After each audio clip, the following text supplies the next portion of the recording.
Well, aloha, ladies and gentlemen, and welcome to PWT Talks NXT. I am Kelly Wells. I am your host, along with Admiral Soup Shoes, special guest at the beginning of this episode. And we are here on an all heel episode of NXT because only heels won on this show, which is something that I sometimes noticed as a kid, sometimes noticed as just a viewer, but this is something I always notice as a recapper because I make my notes. I always put the baby faces on the left and the heels on the right, and all my check marks are on the right because all the heels won this thing. So yeah, if I had predicted winners to these, I guess I would have picked the heels in all the matches, but I would have said, but there's no way they're going to do that on a very special episode. Now, this very special episode for the live crowd, it's not necessarily a big deal because it doesn't stop here. They are, as we speak, filming the show that will air next week. So next week will be a tape show. I will try to avoid spoilers, but at any rate, yeah, Likewise. yeah. After the first three, I was like, this could be all heel because all the pieces are in place for a big angle because A, it was the last match, and B, Tatum has been kind of been getting the third degree from her mates. So your main event was Tatum Paxley defending against JC Jane.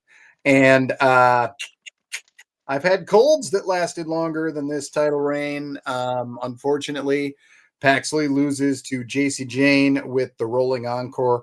They even did a rolling encore that did not finish about 45 seconds earlier than this. So that was a pretty effective red herring, I thought. And and then you had the moment where Paxley was outside. The two men of the calling got in her way, and then Izzy, what'd she do? She ran in with either a kick or a lariat, you know. It was a pretty brutal kick. Okay, and then she rolled her in, and JC hit the rolling encore a second time. Goodfella says, "I like JC's finish. Looks good. Yeah, the rolling encore is a pretty legit finisher. It was pretty good stuff. So there you go. Here, let's see. Ryan Solorio says, I was watching NXT while watching Denise Salcedo's watch along, and she had a big crash out when Dark State won. LOL. Why? That was obviously going to happen. But I mean, and I know her. I know her thing. So, yeah, that was that. They were always going to win that match. But anyway, we won't get to that one quite yet, but yes, Jane over Paxley. I'm Kelly Wells. You can find me on Threads is where I've been posting lately for whatever reason. Nate, go ahead.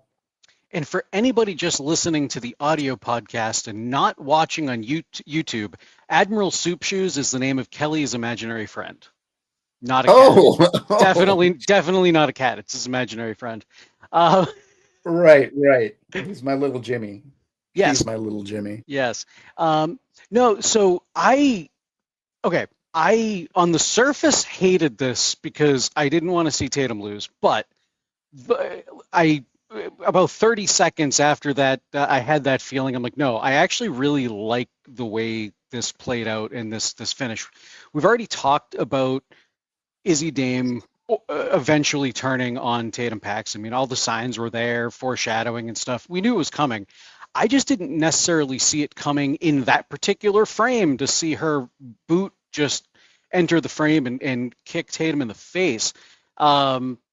I thought that, I mean, the timing on that I think was very well done. I guess, not only was I not expecting it in that moment, I also wasn't expecting it in this match at all tonight. Basically everything that led up to that, Izzy gives Tatum the title to hit JC Jane with to try and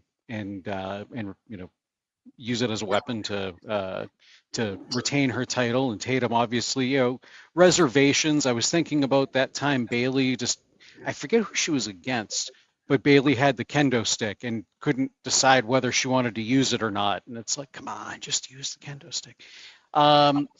Tatum had one of those moments, and you know, and all of that just kind of led up to led up to the finish. I thought that this was a really good way of getting heat on Izzy, because I don't think anybody really wanted to see Tatum lose. So it helps to get the heat on Izzy, and the entire culling faction for that matter. I mean, less so, Nico. I was going to call him Vito, and I knew that was wrong. Nico Vance and Sean Spears, but still they're with Izzy, so it still kind of may elevate them a hair. You can make the case for it anyway. But now this really gets some sympathy on Tatum. She's, as somebody in the chat said, poor Tatum. I was good fella. Yeah, good call on heel heavy tonight. Poor Tatum, no friends again. And so there we go. We have, you know, Tatum. She's a loner again. She just lost everything. She achieved her dream, won a championship in the WWE bubble for the first time, and lost it. And this character is very unstable. I think this is going to lead to a really big moment for Tatum. We're going to watch her. I don't know, maybe not go down the Baron Corbin path where, you know, he was looked like he was homeless and everything. But I think it's going to lead to a point where she's really down and out, and somebody maybe shows her some compassion or whatever, and kind of brings her out of this. Or I don't know, maybe she realizes she doesn't need friends, and she's um, uh, strong enough on her own to get back to the top, and we have some sort of redemption story in that way. So I really liked this. I think it was a little rushed. Like I said, I wasn't expecting it to happen this soon, but the way that they went about it, the way they told the story tonight, and have been telling this story since Tatum won the title, and even really before that, I'm on board. And I don't think this is the last time we'll see Tatum win the title. I think this, if I think, I don't know, I think this is going to be a more of a launching point for Tatum than even her first championship win was. It's weird. This was a very, very short reign, but I managed to see her in person with the title belt. Yeah, you did. Yeah, it was a 6-person tag. It was her and Izzy and Lyra defeating Fatal Influence. Lyra Valkyria, of course, getting the pin. At this show, there were 6 out of the 8 matches at the NXT show had main roster people in them, and main roster people won the match for their team or the singles match every time it was available. So 6 of the 8 were actually won by main roster people at this NXT show. Only 2 matches were won by NXT talents, Zarya and Blake Monroe, the only 2 NXT people to win at that show. So not the only ones to win, but the only ones to score a win, if that makes sense. So yeah. Before we move on, I want to touch on this because I didn't even really think about Tatum winning, being entered into by Cena, the Iron Survivor Challenge, and possibly winning. I think that's a perfectly good outcome. But what about you?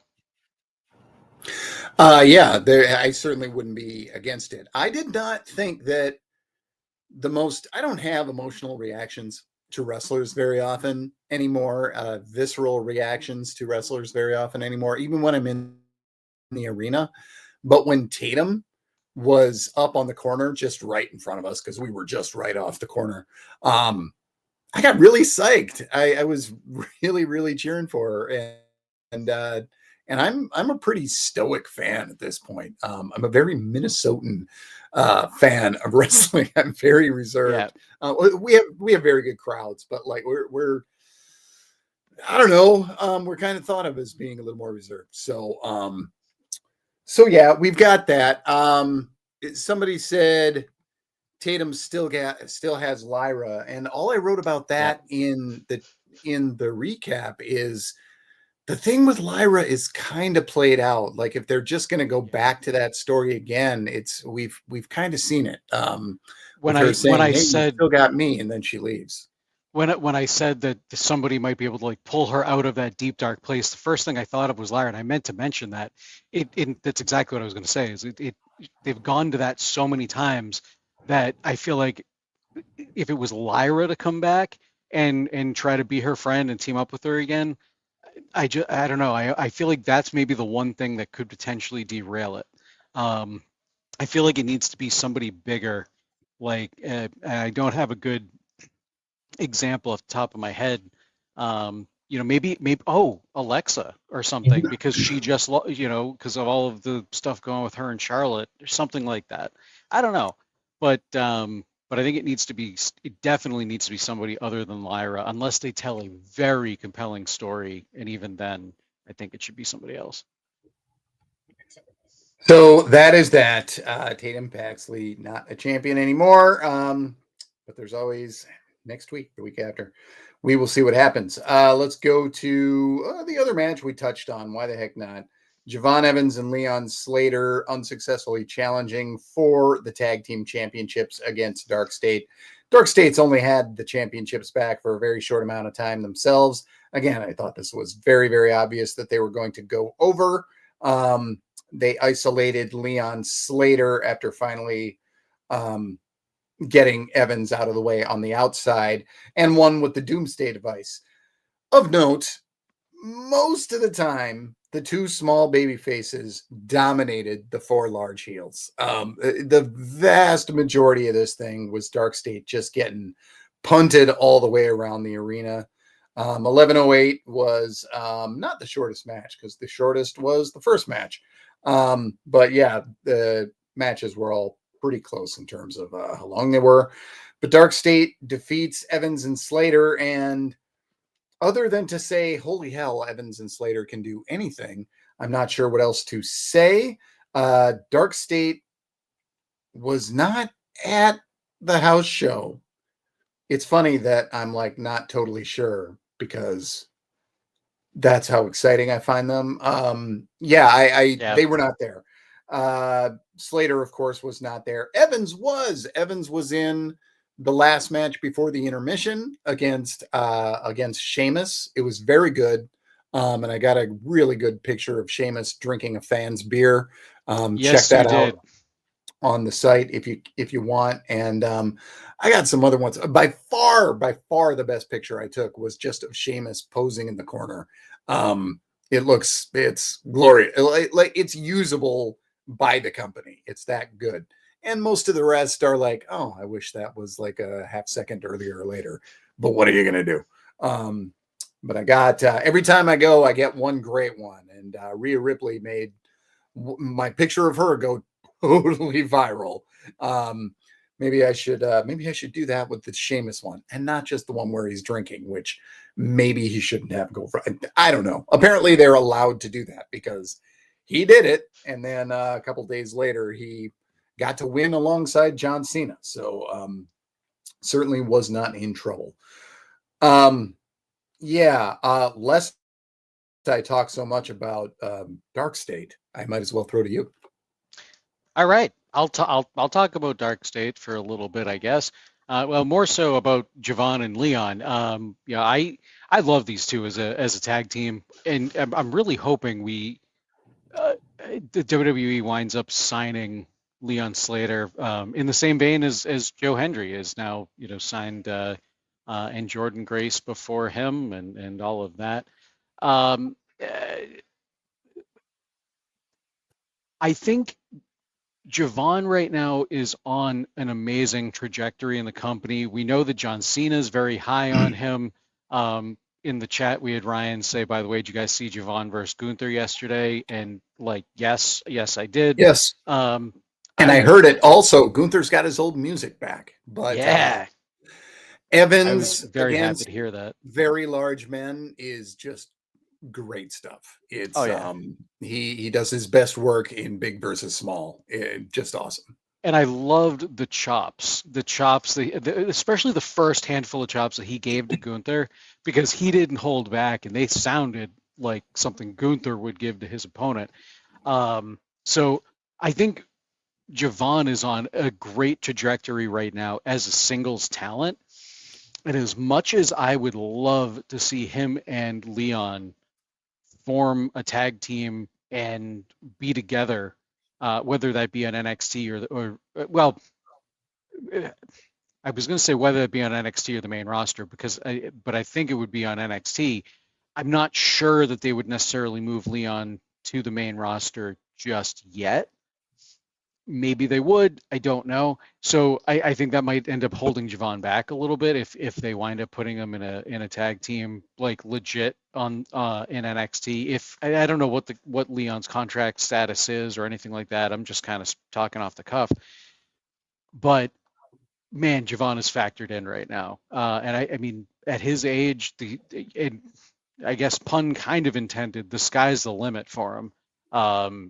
Especially with the backing from somebody like John Cena and the rest of the company that the machine is behind him, I guess is the best way to put it. So yeah, Dark State continues to. I don't want to say they're unimpressing me because individually there's a couple of them, like Osiris. I really like what Osiris is doing, and I think it's Sugars. To be honest, I forget who is who half the time, and I got to look it up. But they're, at least their in-ring work and on the mic, that they're decent. But the whole Dark State gimmick, it hasn't connected with me. It doesn't feel like, and I'm again, this is probably a lofty comparison, but it doesn't feel like something like the Shield, like an impenetrable, or the Nexus, something like an impenetrable force that is kind of stopping the progression of the baby faces in NXT or what have you. It's what I've mentioned in the past, to get that 50-50 booking. And even though Dark State are the champions, they won tonight. Their prior losses in really high profile matches, at least for me, they don't feel, it's not important if you beat Dark State because it's already been done, yeah, I don't know. I don't really have much more to say on that because I pretty much say the same thing about them every week. I like what they're doing, but I do not like the booking. When I say like what they're doing, I like, their move set, and I feel like they're technically sound and all of that, but I don't like the booking. Yeah, I'll tell you what, doing a recap every week is tough. It's taxing, but it does make you remember whose name is who. Usually. But when you're as vanilla as Cutler James, it takes a while. Like it took me about 5 or 6 weeks with him to remember it. He was my newest forgotten son because Steve Cutler is a guy who I couldn't pick him out of a one-man lineup. I'm I just amazed never that could. I'm amazed you remembered his name right now. That is so rare, and I just remembered it. But I only remembered Steve Cutler because I was trying to remember the name he goes by now and couldn't. Soup, could you just not? Oh God, neither can I. Steve Oh, Macklin. that's not Soup. Yeah, Steve Macklin. Yeah. So there's certainly a group that is on. That is not Soup. That is another one of my two cats. Who is Imaginary friends. I don't know where this is, but it's got to be really close by. Okay. Right past my door is a special guest. Sorry about that. Let us go to Sol Ruka versus Blake Monroe and the Ruka Zarya story. I don't know why I didn't think of the possibility of throwing in the towel. But Zarya threw in the towel when Sol Ruka was going to have her leg snapped in half by the very evil Blake Monroe. who wins this one. This was your Iron Man match of the night. 13 minutes and 19 seconds. Blake Monroe goes over Sol Ruca. And then afterwards, they have a scene, and Ruca was not happy. She said, "I had her," and Zarya was like, "You obviously didn't have her, and I'm trying to help you. You can't do anything if you're not injured." And Ruka's all, "Whatever." She said it exactly like that, by the way. Yep, no need to go back and verify. She definitely did. So Blake Monroe, still your North American champion after 13-19 on a towel throw. And my favorite thing here was Zarya running to where the officials are, and she's like, "Where's the towel?" As if there's just always a towel there. It's not established that there's always a towel that might be thrown in, but one was needed. So she yelled and said, "Where's the towel?" Like she knew a towel would be there. So whatever. I do like what they're doing with these two. This is a little bit to talk of Lex Luger in that they could just at the last second turn the other person. But I definitely think that this is going to be a Ruka turn. It's ballsy, but everything I'm seeing suggests that Ruka can be a snotty, above it all, I'm too good for you sort of heel. I really think that's in her, and if it is, they should see it before they move her up. So I think that this is a try her out before final form is found kind of thing. But there you go, Monroe over Ruka, 13-19. So one of the benefits of watching NXT on Netflix, and I pay for the extra tier so I get like 4K and I don't get ads during the show, is that I don't get ads during the show. And sometimes it cuts to like just music and a montage of the NXT wrestlers with a countdown timer to when the show's coming back. And other times we just stay with the action and Netflix gets their own set of commentary from the team. So it was in the middle of a commercial break, and I can't remember exactly what was going on in the match, but Zarya, they show a close-up of Zarya, and she has this look on her face. Booker T even calls it out, saying like she does not look happy. Like it was this real like a sinister type of a look, more so than I think I've seen before out of her. And now that that alone, and well, not just that alone, but that was really kind of the first thing that made me think, I don't know, maybe they are going to switch it, well, or maybe this was the plan all along, and have Zarya turn. But the way both of them are acting towards each other, like I kind of, it's like 50-50 for me right now. I think it could go either way. And either way they go, I think it could be a compelling story. I do agree. Soul doing it with Soul, I think, is definitely risky. She's a bona fide babyface, but, and I've said it in the past, I think if she can go and show that she's a really good heel, she's going to be an even bigger babyface. I feel like her current gimmick, the surfer gimmick and always happy and bubbly and kind of carefree, obviously, except for some of the stuff going on currently. I feel like it would almost have a Bailey Hugger gimmick type of ceiling. And obviously they got away from that. Bailey had to evolve and things like that into a heel. But I don't know. I feel like if Soul's able to go and kind of learn a new hold, as they say, and become a heel, and then obviously turn babyface once again, I think should be in a better spot if booked correctly.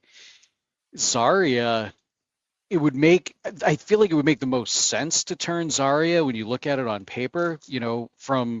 We've talked about it since Zarya debuted, the vignettes leading up to her debut, the entrance, the music, the makeup, the hair. I mean, everything about her screams badass warrior or something like that, monster heel, somebody that you're not supposed to be able to beat easily. And I feel like as a face, all of that has kind of been very neutered. as a heel, that may, that can all come out, or that may all be able to come out, and she can kind of maybe be the Zarya that I think we were all expecting, or at least I know Kelly and I were expecting, when she first debuted. So I could make the case for either way, but and I don't know which one I find more compelling, but I think it would be the Soul turn. I'd find a little bit more compelling.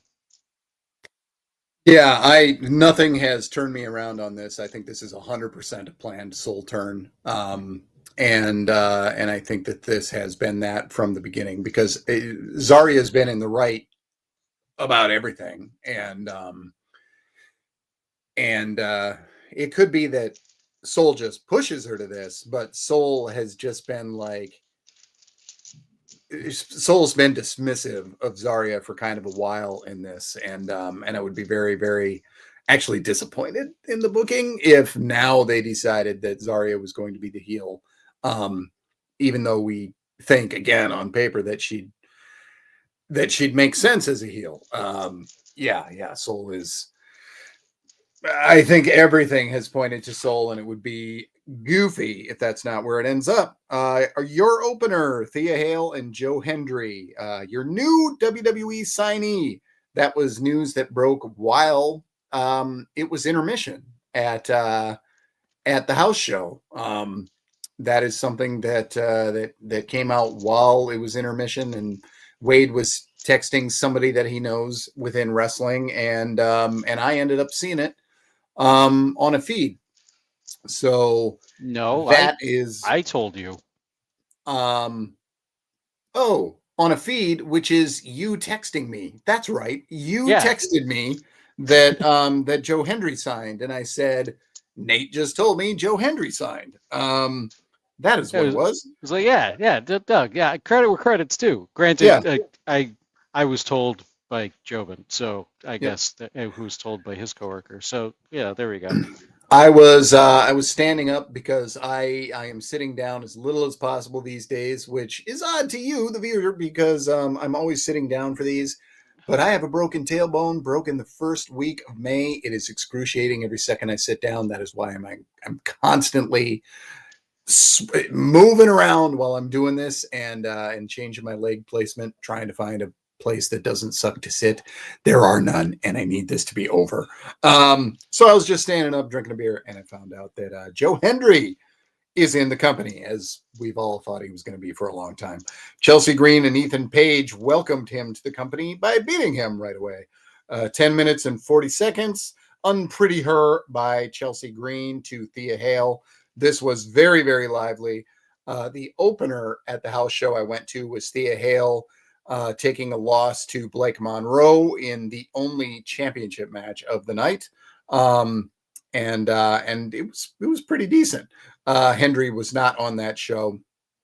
Green was not on that show, but Page was in the very strange 6-man where neither the faces nor heels made sense as a team, but it's all just house show fan House service. So show it didn't matter. shenanigans. Yep. House show shenanigan main event. Ethan Page was in, and he didn't have to take the loss. So good for him. That fell on Trick Williams, who did the main event of this show. Otis pinned Trick Williams with the worm. That was the main event of the show I went to. But anyway, Ethan Page and Chelsea Green still your champions. And I thought they probably would be because AAA is going to want to get their own people to take those championships off of Green and Page and not have them be bouncing around elsewhere. Goodfella asks, Shiloh Hill thoughts? Don't worry, I will get to Shiloh Hill thoughts because that dude is bonkers. And I've seen him wrestle also because he wrestled at the house show too. Nate on the opener before we get to Shiloh Hill. All right, yeah, because I do actually really want to talk about Shadow Hill. I this was the outcome I expected for the match. I didn't think we were going to see Joe and Thea win these titles off of Ethan and Chelsea. I mean, they just won them. They've been talking about, being both of them dual champions. They're talking about how they I forget how they worded it, dominate all of North America, I think is how they put it. Yeah, yeah, Canada, Canada, the U.S. and Mexico. So, because all three of the titles, what they represent, where they're from. So I couldn't really see them losing these mixed tag titles. Is what it is. I can see why they put Joe and Thea in the spot. I'm glad they did, but man, Joe just signed. I want to see him. I don't know. I know he's got plenty of time to win matches and stuff. I guess just selfishly, I'm like, no, come on, win. Um, that said, I really like this pairing between Chelsea and Ethan. It's one of my favorite things, going on NXT that we we may not get. Obviously, we're going to get a little bit more with them being the mixed tag team champions, but it's one of my favorite acts going on right now, and I think stay this course because they've got something very special, and I think if and when it hits the main roster, and it could, as the AAA mixed tag team champions. Actually, wow, I just had a thought. So a couple weeks ago, I said that Chelsea was politicking very hard to get Ethan up on the main roster. Maybe this is the way that they did it, or a way of doing it. Rather than moving Ethan up, they give the two of them mixed tag titles, and now they can move between all three brands. Something like that. I don't know if Chelsea's politicking had anything to do with it. That was just a thought that crossed my mind. Yeah, which completely derailed whatever other thought I was talking about at the moment, but that happens to me quite often. Uh, yeah, so I'll end it there because don't really have much more to say about it. It was a fun match, predictable outcome. Um, I believe in Joe Hendry. I believe in Shiloh Hill. So Me too. he wrestled Grayson Waller at the show. Grayson Waller came out and he did his heel shtick. He ran down the city. He ran down goodness and normalcy. He was an agent of evil. Just a bad guy, that Grayson Waller. So he was out there doing that. He called an open challenge and said he didn't really care because he could beat everybody. And then Shiloh Hill's music played, and everybody was like, I don't know who that is. But they got out the information that he was the winner of LFG season 2. Of all the things I do watch that are wrestling related, I do not watch LFG, so I did not know that he had come in second place and then he had won the second season. Two very, very different men's winners, Jasper Troy and Shiloh Hill, just in terms of what part of wrestling they're really good at. And Jasper is just such an early work in progress in terms of mic work and what he can do there. But Shiloh is just super, super competent there. Shiloh's name is Thunder Justice Keck. He has a crazier nickname, a crazier real name than he does ring name. Thunder Justice Keck. And one of his siblings is named Darkness. I think Darkness is a sister. But is an interesting family. And so the stuff that he said in his sit down interview where he was looking at conspiracy theory stuff and whatever he was doing, probably a little bit real. So he all the stuff he did tonight was so not what he did in the ring at the house show. He just went and he was just being he was just defending goodness and wanted to take down Grayson a peg, and of course Grayson beat him because, as I said, main roster people won every match. But and it was shortish; it was about 7 minutes. But I thought that Shiloh came off as pretty good in the ring, and he was pretty okay on the mic. But I thought maybe they don't know his character yet. And now I saw what they did tonight, and I was like, oh, that's because this is who he really is. He just seemed, now this was pre-taped, but I really, really like this. Ryan Solorio says his wrestling name should be Thunder Justice. It Yeah, should. but that's his real name, and they can't trademark that. So you know that they will balk at that. But at any rate, Shiloh Hill, he's a goofy dude, and so far I'm loving it, Nate. No, I really like it. I mean, the I wouldn't say he's got a hacker gimmick. He was sitting in front of a couple DOS prompts, command lines, terminals. I don't know what they were, couldn't tell, but you could tell they were text based to make it look more hacker or techie-ish. Uh, I mean, they don't have a good history in WWE, but I don't think that's necessarily his gimmick. I think I think it might be part of it because obviously they showed him tinkering with some electronics and things like that. But then they brought in his college football background and Stanford and how easily he got in, and they told a whole story, I mean, about his childhood all the way to through LFG. In that, I don't know if you said how long that was, and I don't remember how long that was, but let's call it a 2 minute long vignette. They told us more about Shiloh Hill in that vignette than I know about Dark State. Um, and how long have they been I trying to didn't get think Dark State about over? that, but that is absolutely true. You But know, there's probably only one member of Dark State who could sit down and do something this interesting. And you kind oh of yeah, need all four of them to be able to do it. and the way that Well, two.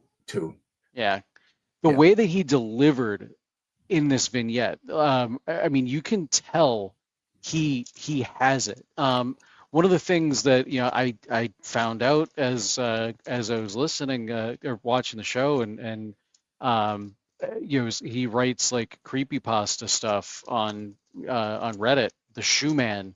So like he understands storytelling, which I think really came across in this vignette. Now it was a pre-taped vignette. It could be heavily edited and all of that, but even if it was, you could just tell that he kind of gets it. I'm I haven't seen this guy wrestle. I didn't watch LFG. I've heard the name. I've read a little bit about him online even before tonight, because I still kept up with what was going on with LFG, just through Reddit and a couple other places. But um, I really like this guy. I'm really high on this guy. And if he can apparently wrestle as good as he is on the mic in these vignettes, like he could be going places. Ryan Solorio says, not true. The D'Angelo family told us Dark State were all football players. LOL. Yeah, that's still one of the saddest things I've seen when they had the dossiers out so they could be like, all right, we are Team Exposition. And I give we them used to be the credit for Mafia. trying. Now we're Exposition. I give them credit for trying something different, and a little cinematic. But yeah, it didn't Yeah. work. Didn't work. Yep. A segment so bad that the whole family is gone. They broke him up as part of a storyline, and they were like, we got nothing for any of you. Well, I mean, Stax just invaded TNA the other day. Oh, okay. Well, good for There was him. a whole group of them. I forget everybody, but Stax was involved in that. Yeah. Okay. Oh, and Well, Charlie Dempsey. Ren talked about it tonight. what does Charlie Dempsey have to do with anything? Charlie Dempsey, Stax, and there was I think one or two others invaded TNA. Ren talked Oh, about it okay. They tonight. were part of the That like yeah, invade. yeah. Yeah, I didn't see it. And like the most I really know about it is what Ren said, but that's what she said tonight.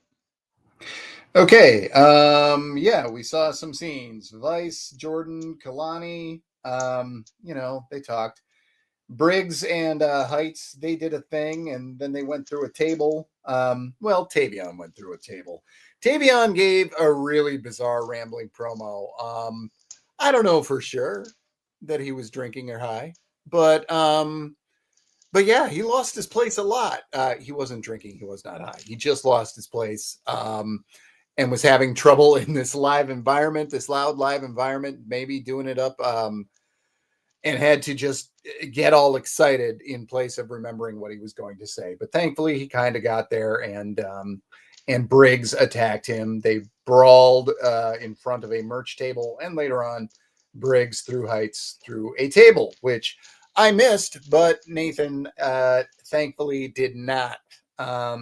So he told me what happened. And then we had Ava telling Miles Bourne, hey, you should not have used that chair. Oh, we haven't even talked about that segment. Let's talk about the Ava saying John Cena will be here next week, which of course is happening as we speak. And he is going to tell us who all of the people in the Iron Survivor Challenge matches are. I believe he's doing both the men's and the women's. She did not specify, but nope, I think she said one person's going to pick every entrant. So yeah. So there you go. He's going to be doing that. I adore the Iron Survivor Challenge. I cannot wait for this to happen. I got to see last year's live.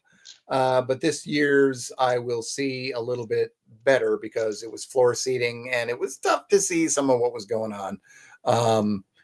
But yeah, I just think it's a great gimmick match, and cannot wait for it. It is my favorite thing on the NXT calendar. So anything on the backstage stuff I've talked about before I talk about the Ricky Saints segment? Let's see. I don't remember which other segments you said now because Briggs and Heights. So yeah, okay. So we'll talk about Briggs and Heights. For Tavion Heights, okay. So I've been talking about how I want Tavion Heights to have something else other than just being an Olympic competitor, right? This might be another thing where I say I give them credit for trying, but I think this might still work. I liked what Tavion Heights did on the mic tonight. It wasn't great. It wasn't like it wasn't a good promo for that. It was from the off the cuff. It wasn't scripted. I think they just told him to go out there, go out in the crowd, and cut a promo. Like that's what it felt like. He got a little overwhelmed at times from the crowd. Maybe overwhelmed's not the right word, but he stopped to kind of chant along with the crowd and cheer on the crowd and whatnot. Maybe repeated a couple things a couple times, but again, I really liked how they tried this with him. It gave you, or at least gave me, a bit more of an idea of who the real Tavion Heights is. He got really hyped up by the crowd. Nothing like Mojo Rawley, and I didn't think I'd be talking about Mojo Rawley tonight. But nothing like that hype. But I mean, he just showed some range. I guess that's a good way of putting it. I think he just needs some more work at it. I could see the makings of like a really good kind of shoot promo there, but he definitely needs some work. He's not there yet. Kind of some focus and direction, and I feel hypocritical saying that because I don't always have that when I start opening my mouth. But then again, I'm not on TV. Yeah. Well, give me another segment. I don't remember what all of them rapid fire. Vice and Jordan and Kalani. Vice, Jordan, and the other Jordan. I was typing the write up to the opening match, and so I was like, "Oh, I'll get the gist of this." And then by the time I was ready to get the gist, the segment was over. They were probably talking about Maybelline because I don't remember any. Oh, really? Okay, no, good. I don't actually. At least I don't. I don't think they were. I don't remember hearing about Maybelline tonight. Yeah. But no, they were. Vice was basically talking about how Vice was kind of talking about JC, and then Jordan was kind of bringing up Jordan Grace brought up Kalani Jordan, and then Kalani like walks in. It was an okay segment. I don't really have much to I don't really much to say about it. I know we're gonna get Jordan and Kalani next week. That should be a great match. And I know I've said it before.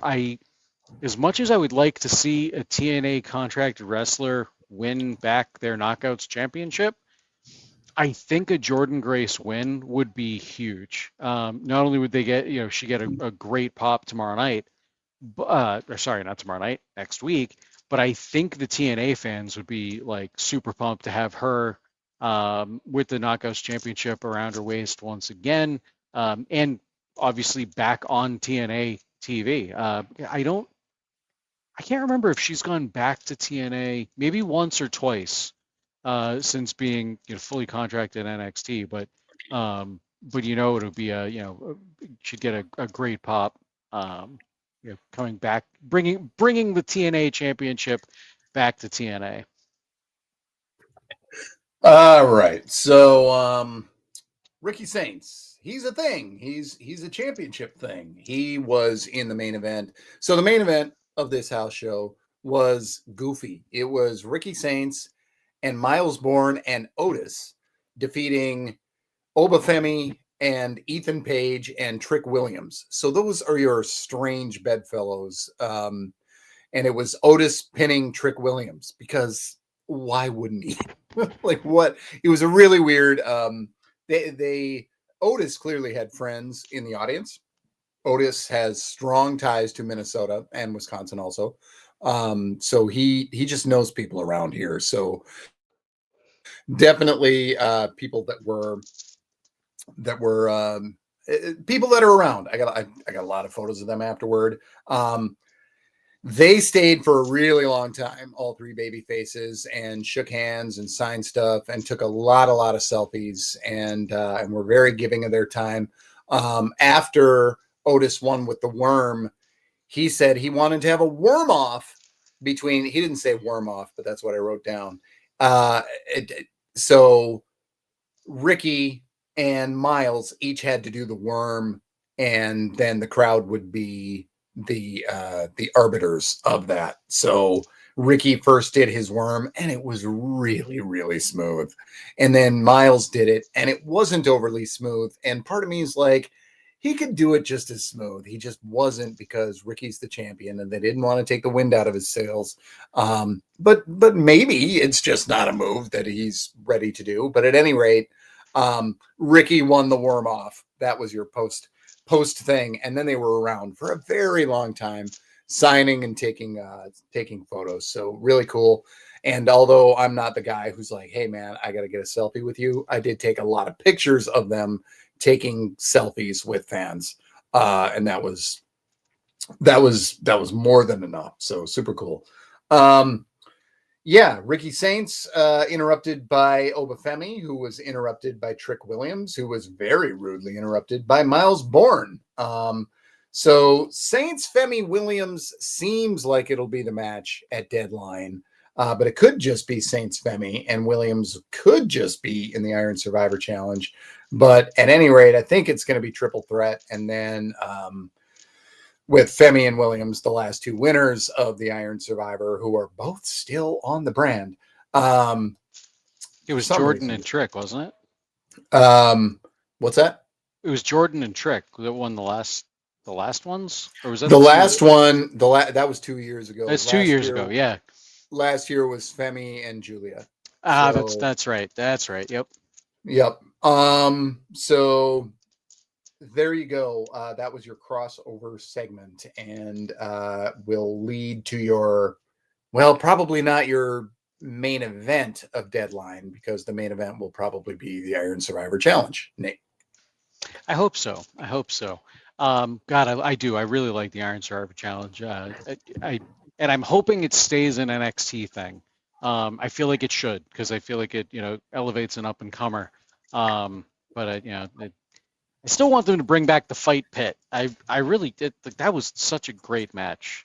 Anyway, or match type, although they were good matches too.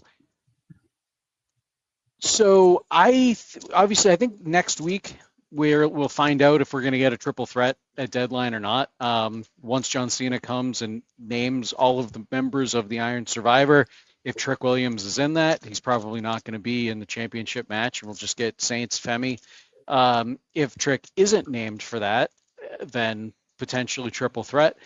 I did not feel like Saints was very likable tonight. And maybe it's just because I was really pumped to see Obafemi come back, but I don't know. I mean, I don't feel like the character necessarily changed, but he didn't feel as likable tonight as he normally is. Like usually he's got this kind of cool factor, and he can.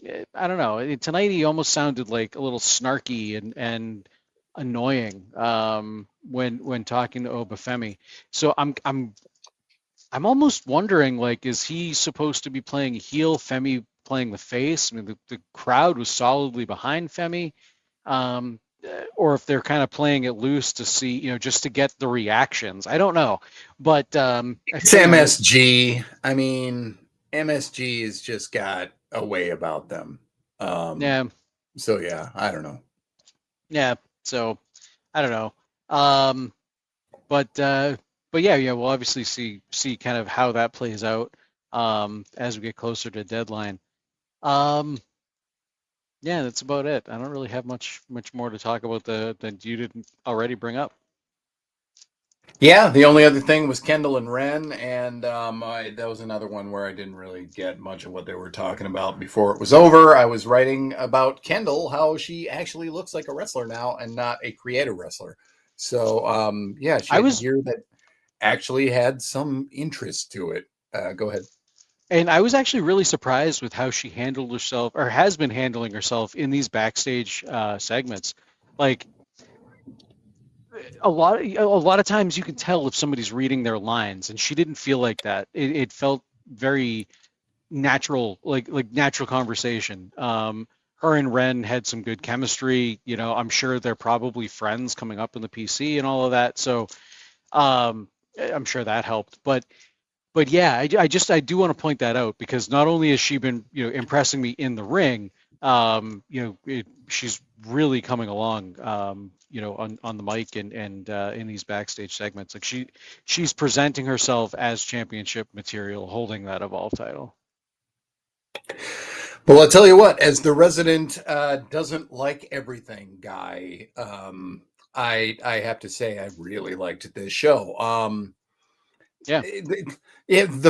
The fact that I finally say that on a show where all heels won is not exactly what I would have thought, because I think you're playing with fire when you do that. But again, this is a longer taping that will not have just heels winning on it. But that happened to be the deal tonight. Let me see if we did get an email from Kevin Catani. We did. Email us at PWTorchNXT@gmail.com. Greetings and salutations, gents. I hope this email finds you well on the heels of the shocking twist in the main event. Based on what I saw from my 7-year-old daughter at wrestling practice tonight, I think I have a future women's world champion living under my roof. That said, I'm both surprised and not surprised by the main event outcome. I'm not sure they gave Tatum a fair shake, but there must be a reason they switched the title back so soon. I think this was always planned. I think that this is what this always was. Speaking of schmozzy match segments, I did not like the men's tag title ending. In my humble opinion, there was no reason to have the Javon spot there. The match has the same ending or impact without it, and you certainly didn't need 3 descent angles: Zarya, Soul, Javon, Leon, and now Tatum, Izzy. What do you all make of the rinse and repeat angles? Well, that's not the angle they did with Javon and Leon. Yeah, I didn't think so. I mean, they could follow up that way if they don't, but if they want. But there was no dissension. They just yanked their guy out of the way so Leon would get splashed. Lastly, what do you all make of John Cena picking the Iron Survivor entrance? I think that's a perfect use of him in this year. Absolutely perfect use of him. Thanks as always. Go VIP and listen to 8YB. Office hours are now over. The Professor, Kevin B. Catani, PhD.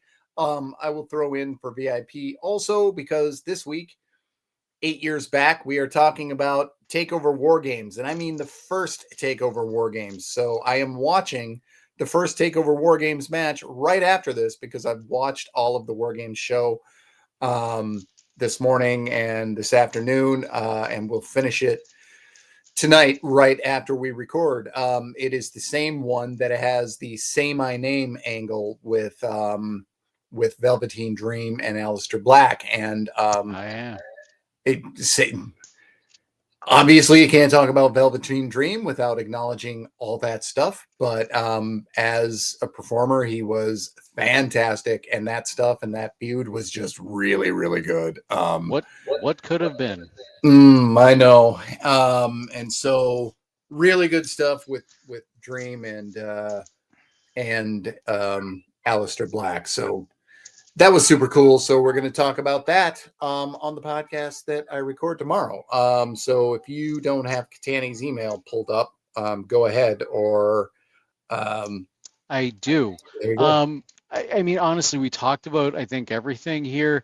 You know, uh, definitely, I didn't realize that your daughter was in wrestling practice, doing wrestling. So that's awesome. Make sure she gets a great finisher and some good entrance music.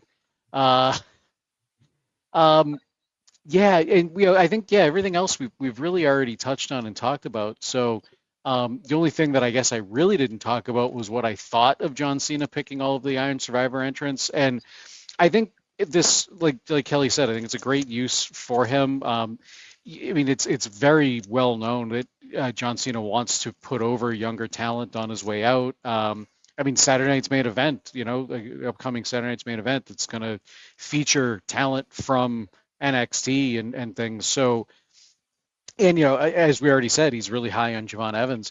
Um, so I think this certainly works. And as Ava reminded us, it's been at least, I think, the last one. I can't remember if it was the first one too, but legends have picked the entrance for the Iron Survivor in the past. So what's better than to have, I guess, for lack of a better word, the living legend, the GOAT, on his way out here, be that person to, really give the rub to 10 members. Is it 5 each? I think it's 5 each, right? 5 men, 5 women, or is it 6? 5. Okay. So for John Cena to mention by name 10 performers that he wants to see, or well, who are deserving and he thinks is deserving, that's really going to give a good nod to those 10 performers. So I am all for it. Thumbs up, and I'm excited to see Cena for one last time in NXT. Brian Solorio says, you think Cena will show up or just appear on TV? Oh, I think he'll show up. Oh yeah, he's showing up. He's been showing up. And well, he's been backstage working with people a lot in NXT, doing stuff. So he's been going there. He's been seen going to the PC. Well, and they're all in MSG, so Oh, that's right. I forgot about that.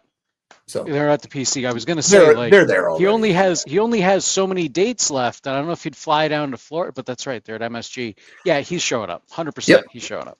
No flight necessary. Pile Driver Pete says, does JC deserve a 2-title reign? Is she really that good? Doesn't matter. I try not to talk about deserve too much in wrestling because they do what they do based on who they have at the time. Now, I've never been a particular JC backer. And early in her career, I was like, why is she here?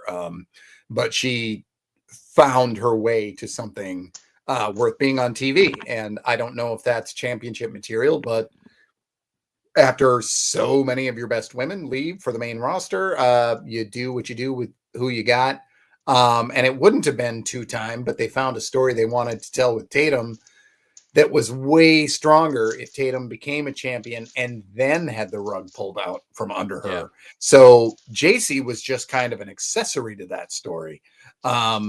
They decided, okay, this is still all about JC's ongoing title reign. And but there's going to be a blip in that because they want to tell this story with so I don't think about them as like, sometimes they'll pad, they don't do this as often, but they'll pad championship stats every now and then.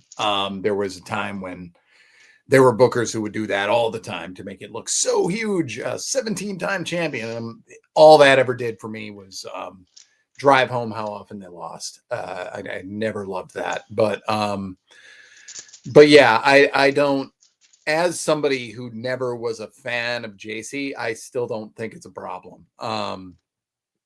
But it's weird that they finally found a long form champion and it's JC of all people. But I'm thinking about who else it would be on the roster, and I'm like, I guess it should probably be Jordan if she's not going to be, and I mean Jordan Grace, but I also mean Kalani Jordan, I suppose, because she's awesome. I don't know who else I would take. I would ask to take up that mantle right now. I'm just not sure who that obvious person is. But I will say, I hope they get back to Tatum, or I hope that this leads to better things for her, regardless of what that is. Nate. So yeah, I mean, I don't want to like get into deserve or whatnot either, but you know, I'll put it like this: JC Jane, as Kelly said, you know, both of us were talking about, you know, JC. Not We never really expected her to be champion. We never expected her to be a standout from Fatal Influence, Toxic Attraction. Um, she was really, you know, I felt like Gigi and Mandy, they kind of outshined her, and now she's the last member standing. I The gimmick that, or the story, I guess, that they were telling about her being, you know, the quote most beatable champion and all of that, and you know, she overcame the odds even as a heel. It was a good story, and I feel like that really kind of came true. I like her as champion, as a heel champion. There, you know, there are other people that I think could hold the title. Jordan Grace is honestly the first one that comes to mind for me as well. But I I don't like JC, and I mean that in the best way possible. She's doing her job, and she's really progressed in the ring. I don't mind seeing her as two-time champion. You know, and as Kelly said, obviously, you have to play with the puzzle pieces that you have. So if all the puzzle pieces, you know, kind of fall into this, then you know that's what you got. But I like it. I don't know how long she's going to hold the title. If you know it's going to be another relatively lengthy reign, or you know if this is going to be somewhat transitional to put the belt on somebody else. But obviously time will tell. But in the meantime, I think not only is it going to help JC by being able to call her a two-time champion, one of because and there haven't been many two-time women's champions in NXT. I don't think. I know been at least a couple, more recently than not. But you know, it's still a short list, so you got that accolade. But it's also immensely. I think it's immensely going to help out Tatum, which we talked about at the top of the show. So there we go.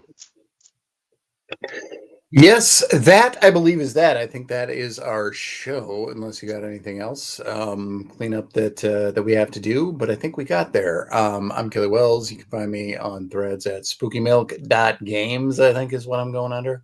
But yeah, that is our show. So go ahead. Who are you? Nate Lindberg. You can check the things I do out at natelindberg.com. Cheers, and we will see you in 7. Horseshoe.